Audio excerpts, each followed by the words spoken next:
বহু অপেক্ষার পর ফাইনালি মুক্তি পেল অ্যাভেঞ্জার্স ডুমসডের অফিসিয়াল ট্রেলার। এতদিন যত লিক বা জল্পনা কল্পনা ছিল সবকিছু সারিয়ে কিন্তু এখন মার্ভেল নিজেরাই এসেছে যুদ্ধের এক ঝলক আমাদেরকে দেখানোর জন্য। আর সত্যি বলতে কি ট্রেলার দেখে মনে হচ্ছে যে এমসিইউ সেই পুরনো ফর্মে আবার ফিরতে চলেছে।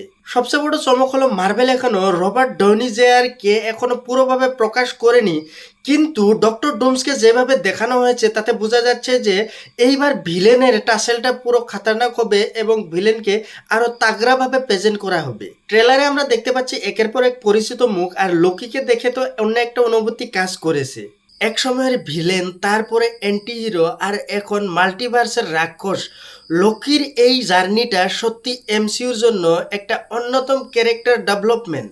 আর আরেকটা বিষয় আমার অনেক ভালো লেগেছে, সেটা হচ্ছে যে অ্যাভেঞ্জার্স টাওয়ারের নতুন অ্যাভেঞ্জার্স লোগো দেখা যাচ্ছে, মানে নতুন টিম তৈরি হচ্ছে। এবার যে যুদ্ধের জন্য প্রস্তুতি নিতে হবে সেটা বোঝা যাচ্ছে। যতগুলো লিক বের হয়েছিল তার বেশিরভাগই কিন্তু ট্রেলারের সঙ্গে মিলেনি, হয়তো তারা ইচ্ছা করে এটা ট্রেলারের মধ্যে রাখেনি, আর নয়তো বেশিরভাগই কিন্তু এআই দিয়ে বানানো ছিল। আমার ব্যক্তিগত দিক থেকে ট্রেলারটা অনেক ভালো লেগেছে। হয়তো ইনফিনিটি ওয়ার বা ইন গেমের মতো গুজবম দিতে পারেনি, কিন্তু এটাও আমার মনে লেগেছে যে মার্ভেল এবার অনেক বড় কিছু পরিকল্পনা করেছে।